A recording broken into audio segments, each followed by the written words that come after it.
आइए भाई बहनों, हम लोग आज की सेवा परमेश्वर के वचन से शुरू करेंगे। Come, dear brethren, we will start today's service with the Word of God. तो निकालेंगे होशे नबी की किताब। होशे नबी 6वां अध्याय, उसकी दूसरी आयत पढ़ेंगे। We will read the book of Hosea, chapter 6 and verse 2. 2 दिन के बाद वह हमको जिलाएगा और तीसरे दिन वह हमको उठाकर खड़ा करेगा, तब हम उसके सम्मुख जीवित रहेंगे। हमारे अति महान, अति प्रेमी, दयालु स्वर्गीय पिता प्रभु यीशु, हम लोग आपके चरणों में आए हैं। आपके चरणों में गिर के आपको धन्यवाद करते हैं। दयालु स्वर्गीय पिता, जन्म से लेके यहाँ तक पहुंचाया और महान प्रेम किया, महान छुटकारा दिया। हे प्रभु पिता, पाप से, श्राप से, मृत्यु से छुड़ाया, अपनी संतान बनाया।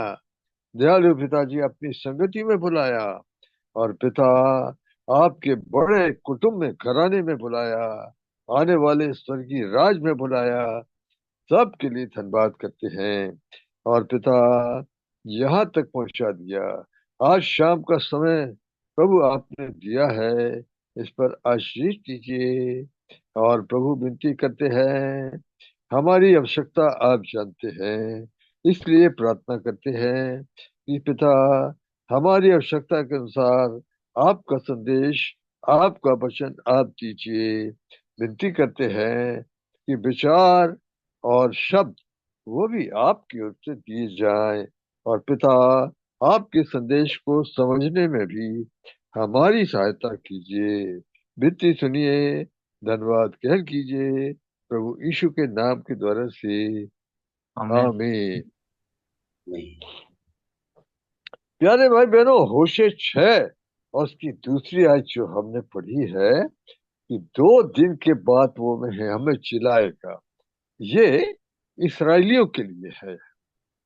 Dear brethren, this verse that we've read from Hosea, chapter 6, verse 2, that after 2 days he will revive us, this is for the Israelites.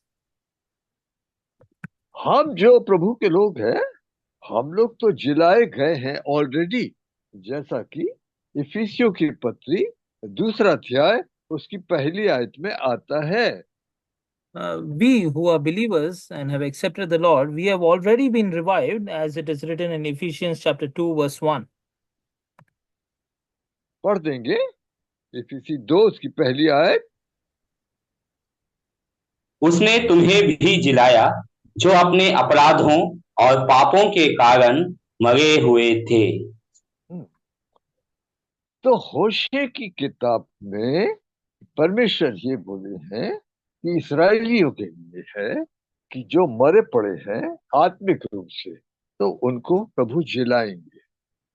So this verse that is written in Hosea chapter 6 verse 2, that God will revive, this is for those Israelites who are dead in a spiritual way. God will revive them.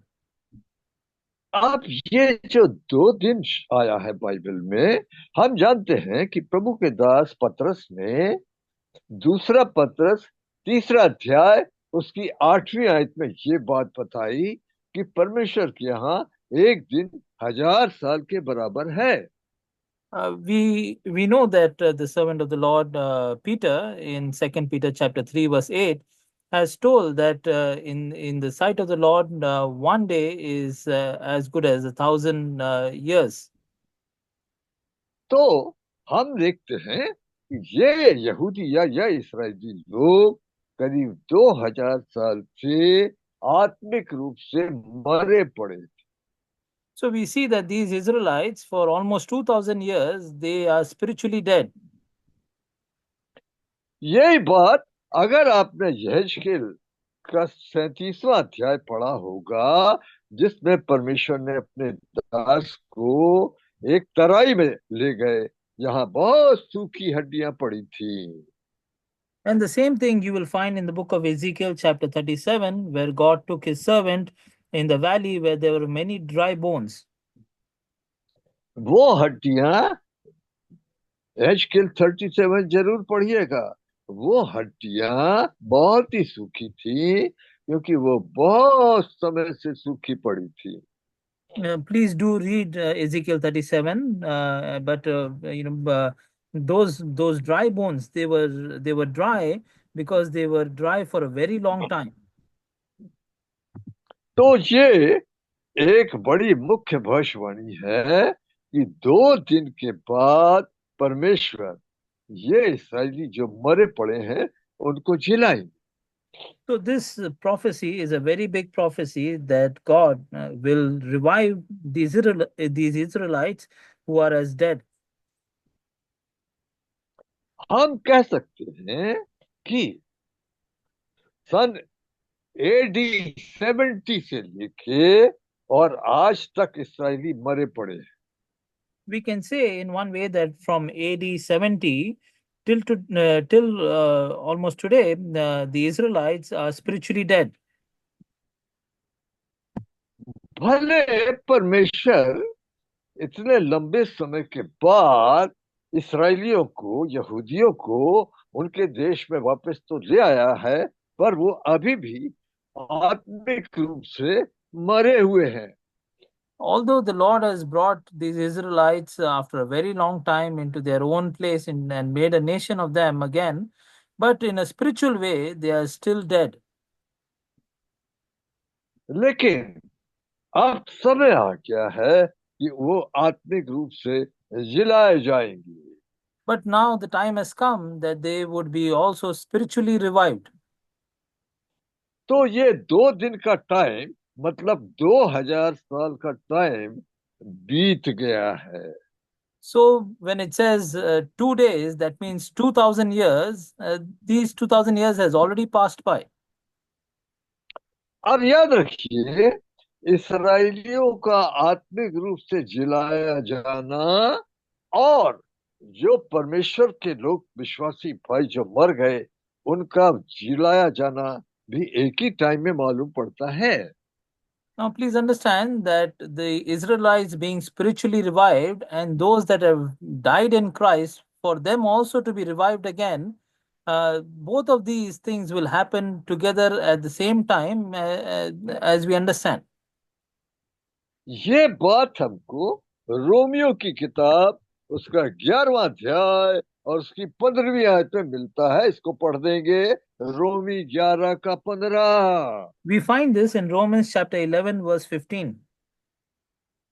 क्योंकि जब उनका त्याग दिया जाना जगत के मिलाप का कारण हुआ, तो क्या उनका ग्रहण किया जाना मरे हुओं में से जी उठने के बराबर ना होगा?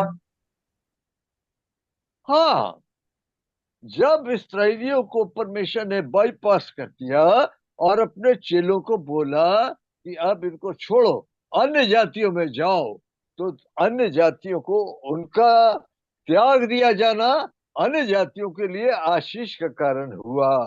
तो उनका ग्रहण करना क्या पुनरुत्थान के बराबर नहीं होगा? So, as the verse says over here, that when Christ told his own disciples that please bypass the Israelites for now and go to the Gentiles, as this verse says over here, that when their forsaking was when they were cast away, it was for the reconciling of the world. How much more when they come back will that not be the reviving?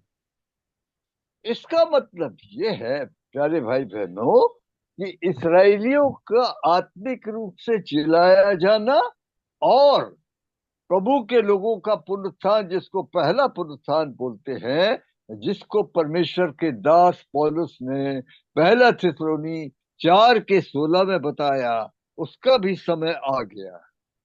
And as we see in First Thessalonians chapter 4 verse 16, that which the servant of the Lord Paul has said, even the time for that has come. अभी जो गाना हमने गाया कि आखिरी तुरी फूकी जाएगी, तो उसमें क्या होगा? उसमें जो प्रभु के लोग पहले मर गए वो जिलाए जाएंगे, और जो प्रभु के लोग जीवित हैं और दुनिया में प्रभु के साथ चल रहे हैं, वो लोग उठाए जाएंगे। Just now we sang the song that the last trumpet shall be blown. And what happens when the last trumpet is blown? Those that are dead in Christ, they will be raised up, and together with them, those of us that are alive, walking with the Lord, we will also be caught up.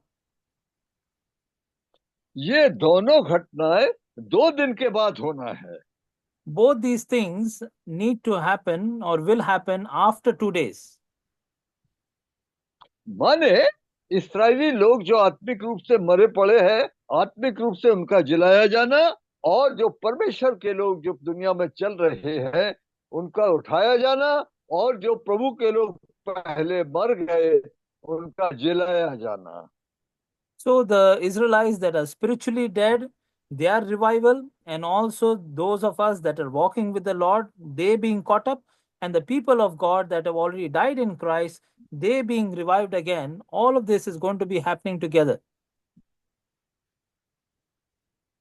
हाँ, तो प्यारे भाई बहनों, ये दोनों घटनाओं के लिए 2 दिन का समय दिया गया है और वो पूरा हो गया है। And for these events to happen, for all of these things to happen together, 2 days were given, and those 2 days are over. हाँ, तो प्यारे भाई बहनों, ये जो पुनरुत्थान होगा, ये पहला पुनरुत्थान है।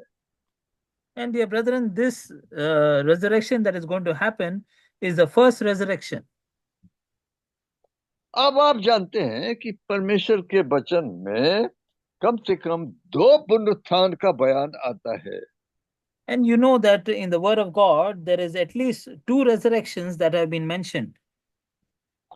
और ये दोनों पुनरुत्थान में 1000 साल का गैप है। And in between both these resurrection, there is a gap of 1,000 years. आइए हम निकालेंगे प्रकाशित वाक्य का 20वां अध्याय निकालेंगे, और हम उसका पढ़ेंगे 5 और 6। प्रकाशित 20 का 5 और 6। We'll turn to Revelation chapter 20, verse 5 and 6. जब तक ये 1000 वर्ष पूरे ना हुए तब तक शेष मरे हुए ना जी उठे, या तो पहला पुनरुत्थान है। धन्य और पवित्र वह है जो इस पहले पुनरुत्थान का भागी है। ऐसों पर दूसरी मृत्यु का कुछ भी अधिकार नहीं, पर वे परमेश्वर और मसीह के याजक होंगे और उसके साथ 1000 वर्ष तक राज्य करेंगे।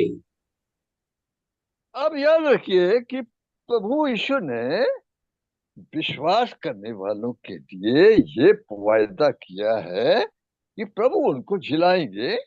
कब? यूहन्ना रचित सुसमाचार 6वां अध्याय उसकी 40वीं आयत पढ़ेंगे। Now the Lord Jesus Christ has promised the people that believe in him that they will be resurrected. When will that happen? We see in John chapter 6, verse 40. क्योंकि मेरे पिता की इच्छा यह है कि जो कोई पुत्र को देखे और उस पर विश्वास करे वह अनंत जीवन पाए, और मैं उसे अंतिम दिन फिर जिला उठाऊंगा। और उसकी 44वीं आयत भी पढ़िए। And please read verse 44 also. कोई मेरे पास नहीं आ सकता जब तक पिता जिसने मुझे भेजा है उसे खींच ना ले, और मैं उसे अंतिम दिन फिर जिला उठाऊंगा। और उसकी 54वीं आयत 54 वर्ष भी पढ़िए। And also जो मेरा मांस खाता और मेरा लहू पीता है, अनंत जीवन उसी का है, और मैं उसे अंतिम दिन फिर जिला उठाऊंगा। तो प्रभु यीशु ने ये प्रॉमिस तो किया है हर विश्वास करने वाले के लिए। दुनिया का कोई भी जात, राज, भाषा का आदमी, पापी आदमी अगर अपने पापों से मन फिरा के प्रभु यीशु पर विश्वास लाएगा तो प्रभु यीशु ने बोला कि मैं उसको अंतिम दिन जिला उठाऊंगा। So the Lord Jesus Christ has promised this resurrection to any sinner who turns, no matter what race, what country they belong to, so long as they believe in the Lord Jesus Christ and repent of their sins, Jesus said he will raise them up on the last day. लेकिन याद रखिए ये अंतिम दिन तो प्रकाशित 20 में आता है। But please understand that this last day comes in the book of Revelation, chapter 20. हाँ, प्रकाशित वाक्य उसके 20वें अध्याय में हम पढ़ते हैं, ये बड़ा सफेद सिंहासन है। आप पढ़िए उसका 11 और 12। We'll read verse 11 and 12. There's a big white throne over there. Revelation 20, 11 and 12. फिर मैंने एक बड़ा श्वेत सिंहासन और उसको जो उस पर बैठा हुआ है देखा। उसके सामने से पृथ्वी और आकाश भाग गए और उनके लिए जगह ना मिली। फिर मैंने छोटे बड़े सब मरे हुओं को सिंहासन के सामने खड़े हुए देखा और पुस्तकें खोली गई और फिर एक और पुस्तक खोली गई, अर्थात जीवन की पुस्तक, और जैसा उन पुस्तकों में लिखा हुआ था वैसे ही उनके कामों के अनुसार मरे हुओं का न्याय किया गया। तो ये पुनरुत्थान पहले पुनरुत्थान से 1000 साल के बाद आया। So this resurrection came after 1,000 years of the first resurrection. Bible में 2 शब्द आते हैं, मुर्दों में से जी उठना और मुर्दों का जी उठना। In the Bible, there are 2 words that come. One is the dead being raised, and the resurrection. मरे हुओं में से जी उठना पहला पुनरुत्थान है और सारे मुर्दों का जी उठना दूसरा पुनरुत्थान है। The dead being raised is the first resurrection, and all that are dead being raised is the second resurrection. इस बात को प्रभु यीशु मसीह ने यूहन्ना के 5वें अध्याय में बताया। हम देखेंगे यूहन्ना का 5वां अध्याय उसकी 25वीं आयत। We find this in John chapter 5 verse 25. मैं तुमसे सच सच कहता हूँ, वह समय आता है और अब है जिसमें मृतक परमेश्वर के पुत्र का शब्द सुनेंगे और जो सुनेंगे वे जिएंगे। अभी क्या गाना गाया? Just now what song did we sing? कौन जी उठेंगे? जो तुरी का शब्द सुनेंगे वो जी उठेंगे। Those who will hear the sound of the trumpet, they will rise up. जो सो रहे हैं, जो शारीरिक हैं, जो आत्मिक रूप से ठीक नहीं है, जिनके कान ठीक नहीं है, वो नहीं सुनेंगे, वो नहीं जी उठेंगे। Those that are spiritually sleeping, those whose eyes are not correct, those who are not hearing, they will not be raised up. इसका मतलब पहले पुनरुत्थान में जो जी उठेंगे, वो जो सुनने वाले वो जी उठेंगे। So in the first resurrection, those that are hearing, they will be raised up. इसको पहला पुनरुत्थान बोलते हैं। This is called the first resurrection. अब आप पढ़िए यूहन्ना 5 उसकी 28वीं आयत पढ़िए। And now read John chapter 5 verse 28.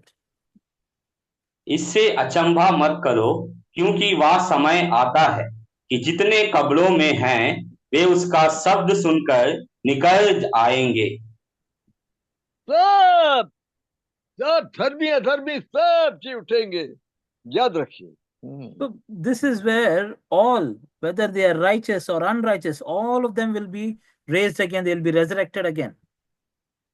इन दिनों में हम जो प्रभु के लोग हैं, हम लोग रैप्चर की बात कर रहे हैं, अर्थात प्रभु यीशु मसीह आएंगे, जमीन पर नहीं आएंगे, बादलों पे आएंगे, और जो प्रभु के लोग चल रहे हैं, जाग रहे हैं, वो उठा लिए जाएंगे, और हमसे पहले भी जो प्रभु के लोग थे वो जी उठेंगे।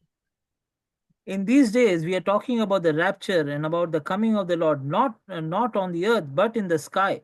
And those of us that are walking with him today, we will be caught up when he comes. And those that are dead in Christ already, they will be resurrected again. अब आप देखिए परमेश्वर के दास पौलुस ने क्या बोला। पौलुस का निशाना क्या था? Now see what the servant of the Lord Paul said. What was his aim? आइए फिलिपियों की पत्री तीसरा अध्याय उसकी 11वीं आयत पढ़ेंगे। Come, let us turn to Philippians chapter 3, verse 11. कि मैं किसी भी रीति से मरे हुओं में से जी उठने के पद तक पहुंचूं। पहला पुनरुत्थान हमने प्रकाशित 20 में क्या देखा था? धन्य और पवित्र कौन है? जो पहले पुनरुत्थान में आता है। अब धन्य और पवित्र कौन है? जो प्रभु यीशु जब आएंगे तो उठाए जाएंगे। याद रखिए, अगर विश्वासियों के कपड़े मैले हैं या उनके जीवन में कोई ना कोई अशुद्धता है, उस टाइप के विश्वासी उठाए नहीं जाएंगे। See, we see over here that Paul is aiming for the first resurrection. And that is what those believers whose clothes are dirty, whose lives are not in line with the Lord, these will not be partaking in the first resurrection. The first resurrection is called, blessed are those that partake in the first resurrection. इसलिए परमेश्वर के प्यारे भाई बहनों, परमेश्वर के वचन में हम ये बात देखते हैं कि जब प्रभु यीशु मसीह आएंगे तो सारे के सारे विश्वासी जो दुनिया में नहीं उठाए जाएंगे। That's why, dear brothers and sisters of the Lord Jesus, please understand, according to the word of the Lord, not all believers that are there in this world today will be caught up or will be resurrected when the Lord Jesus Christ comes.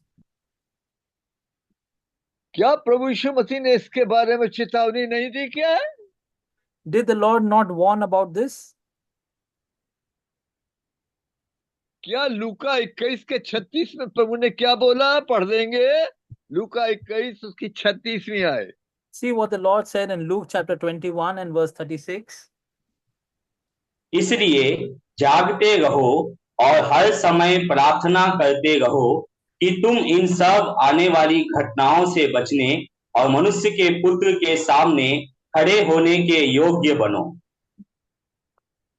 इसका मतलब अगर वो योग नहीं है, अगर वो जाग नहीं रहे, अगर प्रार्थना करने वाले नहीं है, तो वो छूटेंगे और दुनिया में जो आ रहा है वो उनके ऊपर भी आएगा। So that means if they are not walking with the Lord, if they are not watching, if they are not having a life of prayer, that means they will be left behind, and whatever is going to happen to the people of this world will also happen to them. They will also go through the same. नहीं, अगर वो विश्वास लाए हैं, वो प्रभु के बच्चे हैं, वो विश्वासी हैं, तो परमेश्वर ने प्रॉमिस किया प्रभु यीशु मसीह ने कि मैं उसको अंतिम दिन जिला उठाऊंगा। The Lord has promised that if they have accepted the Lord, if they are the children of the Lord, then on the last day I will raise them up. लेकिन ये हमने देख लिया कि ये अंतिम दिन जो है वो पहले पुनरुत्थान के 1000 साल के बाद आता है। But what we have seen is that this last day comes after 1,000 years of the first resurrection. अगर जो प्रभु के लोग आज दुनिया में हैं पर उनके जीवन में कोई ना कोई अशुद्धता है, या कोई पुराना पाप नहीं गया, या कोई शारीरिक या आत्मिक पाप उनके जीवन में है, वो प्रभु के साथ टहलने के जाने के लायक नहीं है। ये बात हम प्रकाशित वाक्य 3 के 4 में देखते हैं। If the brethren that have accepted the Lord, that have believed the Lord, but are not walking right with the Lord, we see according to Revelation chapter 3 verse 4, they will not be worthy of going with the Lord. प्रकाशित 3 का 4 पढ़ेंगे।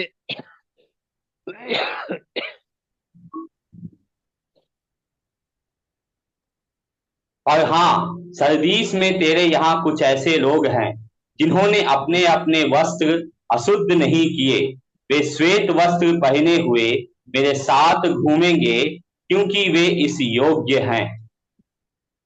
Sardis की कलीसिया में थोड़े लोग हैं, माने बाकी विश्वासियों ने अपने कपड़े मैले किए हैं। It says over here that in the church of Sardis there are a few names. That means the others that are part of the church, they have defiled their clothes. याद रखिए, अगर हमको जाना है तो हमको प्रतिदिन प्रभु यीशु के खून की शुद्धता में होना चाहिए। Please remember and understand that if we want to go in the rapture with the Lord, we have to daily be in the cleansing of the blood of the Lord Jesus Christ. मैं नहीं समझता हूं कि कोई ऐसा विश्वासी है जो ये दावा कर सकता है कि मैं बिल्कुल सिद्ध हो गया हूं, मुझसे कोई गलती नहीं होती। I believe that there is no believer who can say that I have become perfect and I don't do any mistakes. उद्धार पाने के बाद भी हम प्रभु के लोग कई बार गलती करते हैं, कई बार अशुद्ध हो जाते हैं। Even after being born again, there are many times that we do mistakes and many times we become unclean. या तो विचारों के द्वारा, या मुंह की बातों के द्वारा, या शरीर के द्वारा हम कहीं ना कहीं अशुद्ध हो जाते हैं। Either through our thoughts or through our words, somewhere or the other, we will get defiled. लेकिन उसके लिए भी परमेश्वर ने उपाय किया है कि यदि हम मान लें तो वो हमको शुद्ध कर देते। But even for that, the Lord has made a provision that if we confess our sins, He will forgive us. क्या कभी हमने झूठ बोला और क्या उसके लिए हमको पछताप हुआ? क्या हमने माना प्रभु झूठ बोल दिया, मुझे दया करो? Have we ever said a lie, and has that caused pain in our heart? Have we ever repented and gone back to the Lord and said to the Lord, Lord, I have said a lie, please forgive me? याद रखिए, कई लोग झूठ बोलते हैं, उसको हल्का समझते हैं। Please remember, many people, many Christians, they will say a lie and they take lying as a very light thing. ऐसे विश्वासी जो दोगली बात करते हैं या झूठ बोलते हैं और माना नहीं है, वो रैप्चर में नहीं जाने वाले।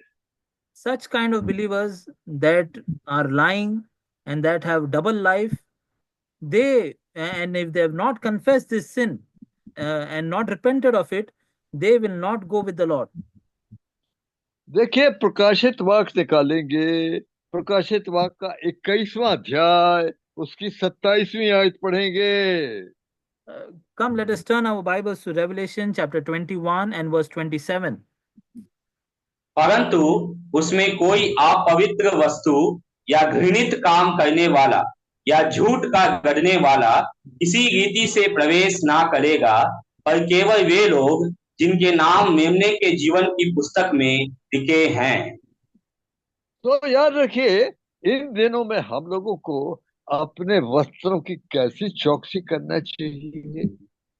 So please understand that in these days, how we should be careful and guarding and watching the clothes that have been given to us. हमने पढ़ा, धन्य और पवित्र वो है कौन जो पहले पुनरुत्थान में आए। We read that blessed are those that have become part of the first resurrection. First resurrection में आएंगे, या जो प्रभु के आने पर उठाए जाएंगे, जिसको रैप्चर बोलते हैं। Those that will be partaking in the first resurrection, or those that are alive and will be raptured. अब देखिए, ये धन्य कौन लोग हैं? प्रकाशित 16 का 15 पढ़िए। Now see, who are these blessed who are partaking in the first resurrection? We'll turn to Revelation chapter 16, verse एक 15। verse 15. Revelation 16:15. देख, मैं चोर के समान आता हूँ, धन्य वह है जो जागता रहता है और अपने वस्त्र की चौकसी करता है कि नंगा ना फिरे और लोग उसका नंगापन ना देखें। जागता है कैसे? रात में जागते हैं? नहीं, वो 24 घंटे आत्मा में जागता है। Blessed is he that watcheth. When does this person watch? Does he get up in the night and watch? No. 24 hours he is taking care of his garment.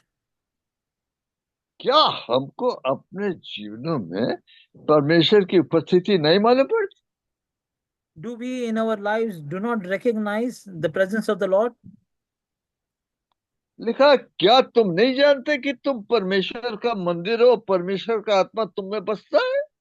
It is written, do you not know that you are the temple of God and that the Spirit of God dwells in you? क्या परमेश्वर ने अपने दास इब्राहिम से नहीं बोला कि मेरी उपस्थिति में चलता जा और सिद्ध हो जा? Did the Lord not say to Abraham, his servant, that walk before me and become perfect? क्या प्रभु यीशु अपने आत्मा के द्वारा हर विश्वासी के अंदर नहीं आ गए? Has the Lord Jesus Christ, through his Spirit, not entered all the believers?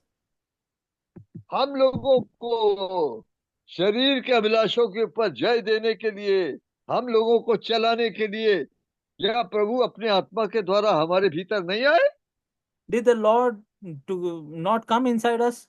Did he not come inside us to give us victory over the flesh and help us to walk according to the Spirit? क्या कुछ गलती करने से, कुछ अशुद्धता करने से, कुछ पाप करने से हमको पवित्र आत्मा कायल नहीं करता? Does the Spirit not convict us when we do some sin, when we do some mistake, or have done anything unclean? इस प्रकार से जब तक प्रभु यीशु नहीं आते, हमको दिन प्रतिदिन प्रभु के साथ चलना है, जैसे हनोक चलता रहा। And in this manner, until the Lord comes, we have to walk daily with the Lord as Hanok was walking, Enoch was walking. और लिखा है, चलते चलते चलते एक दिन वो गायब हो गया। And it is written that one day walking with the Lord, one day Enoch was not to be found. यदि हम प्रतिदिन प्रभु के साथ चलते हैं, आत्मा में चलते हैं, उसकी उपस्थिति में चलते हैं, उसकी अधीनता में चलते हैं, तो हम इस लायक है कि उठाए जाए। If we walk daily with the Lord, if we walk in his presence, if we walk in his spirit, if we walk in obedience to him, then we will be caught up in the Spirit. ऐसे जीवन को maintain करने के लिए यत्न करना पड़ता है। To have such a life and to maintain such a life, we have to pay a price and we have to work on it. अब देखिए, लय व्यवस्था 6:11 में 13 में बोला कि आग बुझना नहीं चाहिए, आग वेदी पर जलती रहे। See, in Leviticus chapter 6 verse 13, the Lord said that the fire on the altar should never be quenched, it should always be burning. क्या प्रभु यीशु मसीह ने लूका 12:35 में नहीं बोला कि तुम्हारे दिए जलते रहे? Did the Lord not say in Luke chapter 12 verse 35 that your lamps should always be burning? क्या अगर दिए को लगातार जलाना है तो तेल की जरूरत नहीं पड़ती क्या? Does the lamp, if it needs to be burning continuously, does it not require oil continuously? इस प्रकार से अगर प्रभु यीशु मसीह के आने के टाइम पे मेरा और आपका दिया जलता रहे, उसके लिए क्या प्रतिदिन प्रभु के चरणों में नहीं जाना होगा? In this manner, if when the Lord Jesus Christ comes, if your and my light has to keep on shining and the lamp has to keep on burning, do we not have to go daily in his presence? याद रखिए, हम लोग अपनी ताकत से इस दुनिया में वैसा नहीं जी सकते जैसा प्रभु मानते हैं। Please understand that we by our own strength cannot live in this world according to the standard that God wants from us. हमको तो डेली प्रभु के चरणों में जाना पड़ेगा, जैसे कि हम लोग अपने मोबाइल को रिचार्ज करते हैं। We will have to go daily into the presence of the Lord, just like we recharge our mobiles daily. जो जो बातें प्रभु अपने वचन के द्वारा या प्रभु अपने आत्मा के द्वारा या प्रभु अपने दासों के द्वारा हमसे बोलता है, वो बातें हमको मानना है और ठीक करना है। Whatever the Lord is speaking to us, whether it be through his word or whether it be through his spirit or whether it be through his servants, we have to acknowledge our sin and we have to confess it to him. याद रखिए, 2 दिन तो इसराइलियों के लिए भी पूरे हो गए और 2 दिन हमारे लिए भी पूरे हो गए। Please remember and understand that the 2 days, they have been finished also for the Israelites, and even for us it is over. क्या प्रभु यीशु मसीह ने एक दृष्टांत में यही बात नहीं बताई है क्या? Did the Lord not say the same thing through a parable? आइए हम निकालेंगे लूका का लूका का 10वां अध्याय निकालेंगे। लूका का 10वां अध्याय निकालेंगे और उसका पढ़ेंगे। आइए पढ़ेंगे, क्या पढ़ेंगे? 35वीं आयत, We'll verse read, 35। we'll read Luke chapter 10, verse 35. दूसरे दिन उसने 2 दीनार निकाल कर सराय के मालिक को दिए और कहा, इसकी सेवा टहल करना, और जो कुछ तेरा और लगेगा वह मैं लौटने पर तुझे भर दूंगा। लौटने का तो टाइम आ गया। ये दृष्टांत आपने पढ़ा है? Did you read this verse? The time. यरूशलेम से यरीहो को जा रहा था। Did you read this verse? It is time. The 2 days are over. It is time for the Lord to return. He was going from Jerusalem to Jericho. यरूशलेम तो holy city है और यरीहो जो है शरापित नगर है। Jerusalem is a holy city and Jericho is a cursed city. डाकुओं ने घेर के उसको मारा और अधमरा छोड़ के चले गए। The thieves, they caught him and they beat him and they left him half dead. ये किसकी तस्वीर है? ये पापी की तस्वीर है। Whose क्या picture is this?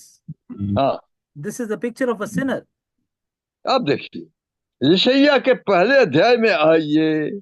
यशायाह का पहला अध्याय में आइए, क्या लिखा है? 6वीं आयत पढ़िए। Now turn your Bibles to Isaiah chapter 1 verse 6. See what is written. पांव से सिर तक कहीं भी कुछ आरोग्यता नहीं, केवल चोट और कोड़े की मार के चिन्ह और सड़े हुए घाव हैं, जो ना दबाए गए, ना बांधे गए, ना तेल लगाकर नरमाए गए हैं। मेरी और आपकी दशा ऐसी थी ना? Uh, क्या पापी की दशा ऐसी नहीं है? पर our- वहां से कौन कौन निकल गए वो उसको जरूर पढ़िएगा आप। मेरा मतलब लूका 10 का आप जरूर पढ़िएगा, 30 से लेके और 35 तक जरूर पढ़िएगा। वहां से एक धर्म गुरु निकल गए, फरीसी निकल गए, लेवी निकल गए, किसी ने ध्यान नहीं दिया। See, for that Samaritan that was fallen over there, beaten, this verse, is it not a picture of you and I?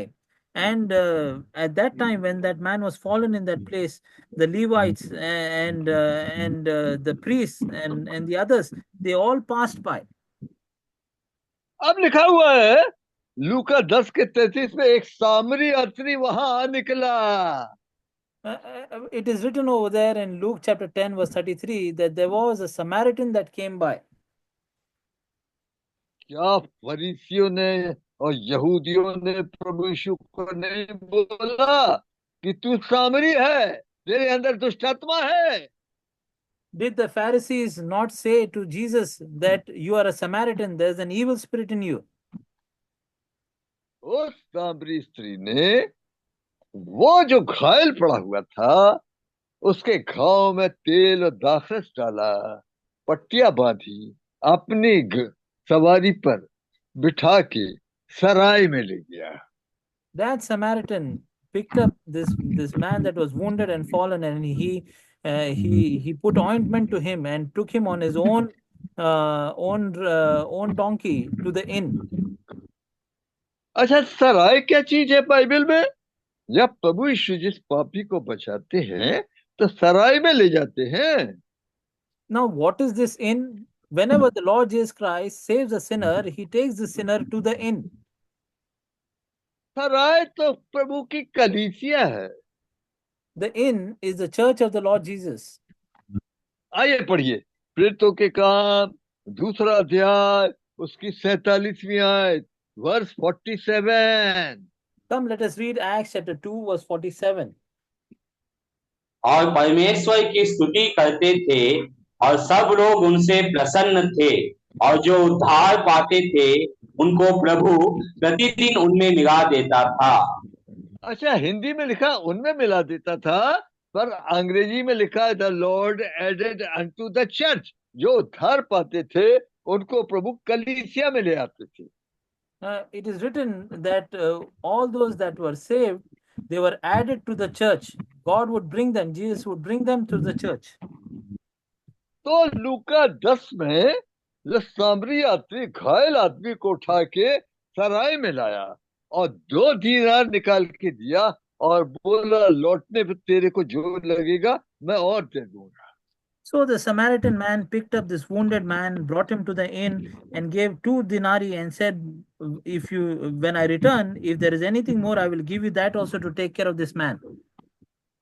अब ये ठीक है ये कहना कि 2 दीनार परमेश्वर का वचन है जिसके द्वारा उद्धार पाए हुए लोगों की देखभाल की जाती है। No, it is true that this 2 dinars is the word of God through which the people of God are taken care.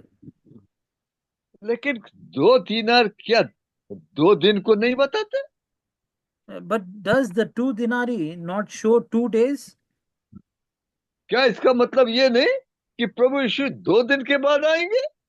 Does this not mean that the Lord Jesus will come after 2 days?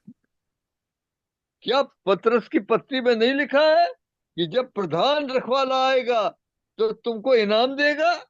Is it not written in the book of Peter that when the chief shepherd will come, that he will give you the reward?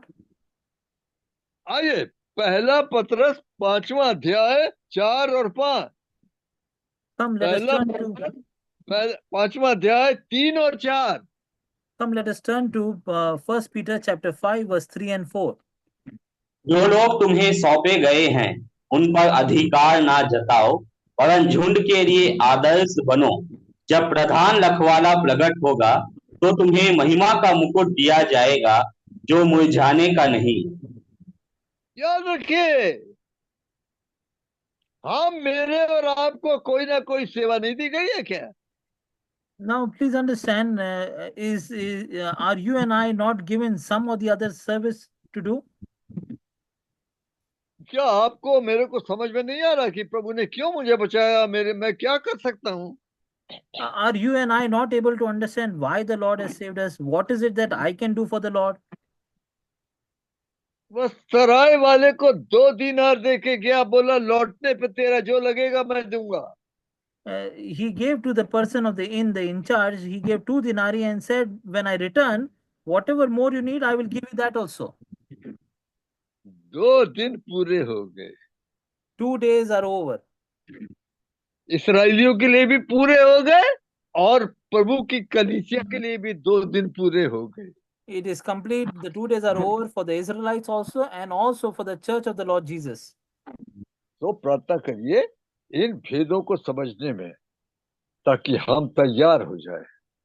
So pray that we may understand the word of God and the mysteries that are therein, so that we may be ready for the coming of the Lord. हमारा विवेक दोनों तरफ साफ होना चाहिए, परमेश्वर की तरफ भी और मनुष्यों की तरफ भी। Our conscience should be clear and clean on both the sides, towards God and towards man. हाँ, लेकिन अगर हमारा विवेक हमको कहीं पर कुछ बताता है तो हमको दीन होके, नम्र होके और प्रभु के चरणों में जाके मानना होगा और प्रभु के खून के द्वारा शुद्ध होना होगा। If our conscience shows us something, then we have to become humble and we have to acknowledge it and go in the presence of the Lord and confess it to the Lord. तो याद रखिए, होशे 6 का 2 इसराइलियों पर लागू होने वाला है, अर्थात 2 दिन के बाद प्रभु उनको जिलाएगा जो मरे पड़े हैं।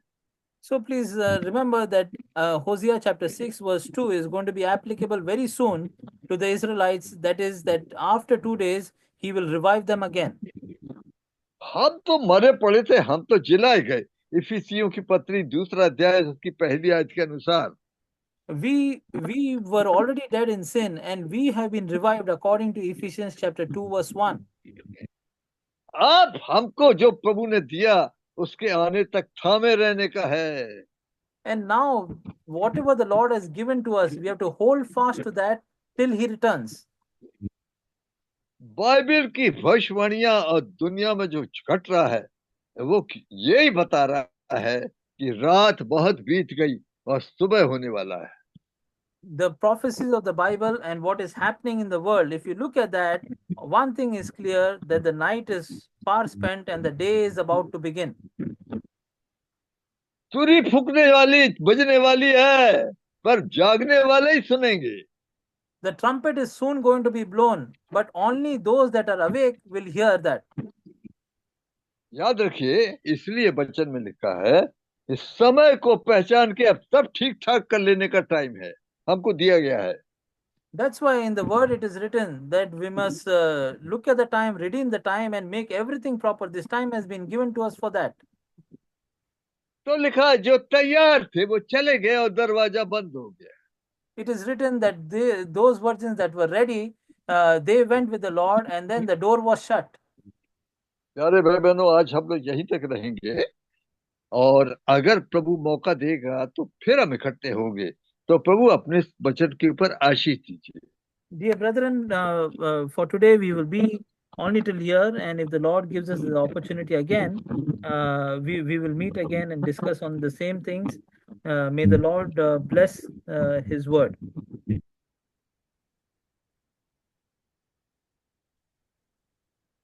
हम प्रभु का धन्यवाद देते हैं वचन के लिए जो प्रभु ने अपने दास के द्वारा हमारे बीच में लेके आए हैं। विनती करते हैं अंकल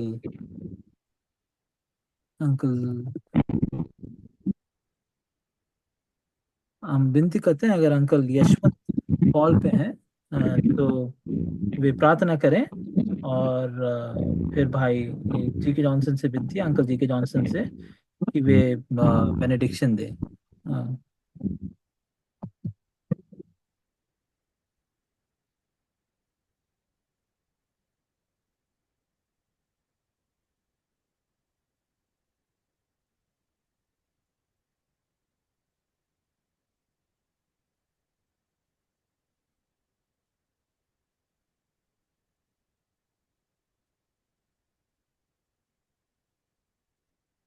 विनती करते हैं भाई जॉनसन सॉलोमन से कि वे प्रार्थना करें, और भाई जी के जॉनसन से कि वे बाद में बेनेडिक्शन दें।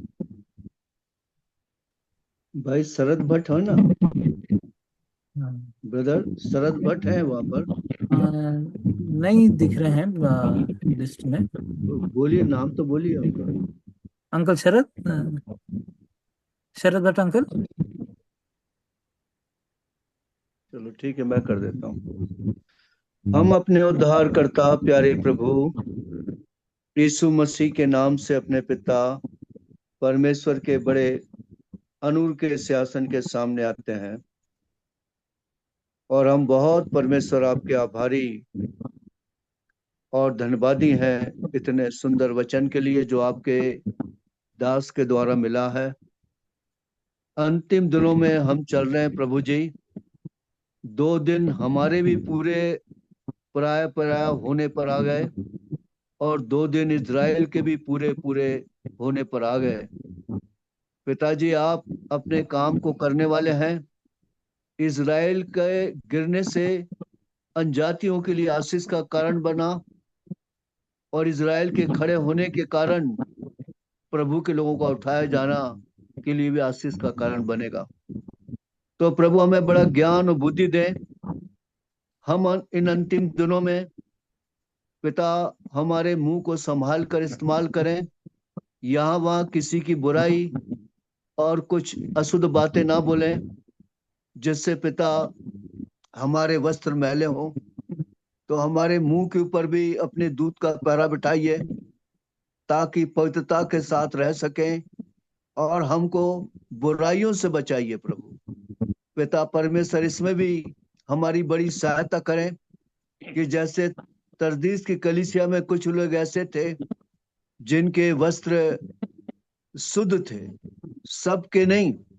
तो पिता इन अंतिम दिनों में पिता बहुत थोड़े लोग हैं जो प्रभु की संगति में चल रहे, पर आप नहीं चाहते कोई नाश हो, वरन सबको मन फिराने का अवसर देते हैं। सारे प्रभु के लोगों के लिए आपका बड़ा ऊंचा इरादा है, ताकि सारे के सारे लोग उठाए जाएं। तो प्रभु हमें ज्ञान और बुद्धि समझ का आत्मा दिया जाए, ताकि पिता इस संसार में बड़े भय और यात्री और परदेसी समझ कर अपने दिन को गुजार सकें, आपके संग संग चल सकें। और पिता, चलने वालों को उठाने वाले परमेश्वर आप हैं। जो तुरी का शब्द सुनेंगे वही जिलाए जाएंगे, और जो तुरी का शब्द सुनेंगे वही उठाए जाएंगे। जो जयवंत विश्वासी है वो लोग ही उठाए जाएंगे। तो प्रभु, आप हमसे बातें करें ताकि इन अंतिम दिनों में हर बातों पर हम जयवन से बढ़कर बने, और आप हमको जयवन से बढ़कर बनाने वाले प्रभु आप हैं।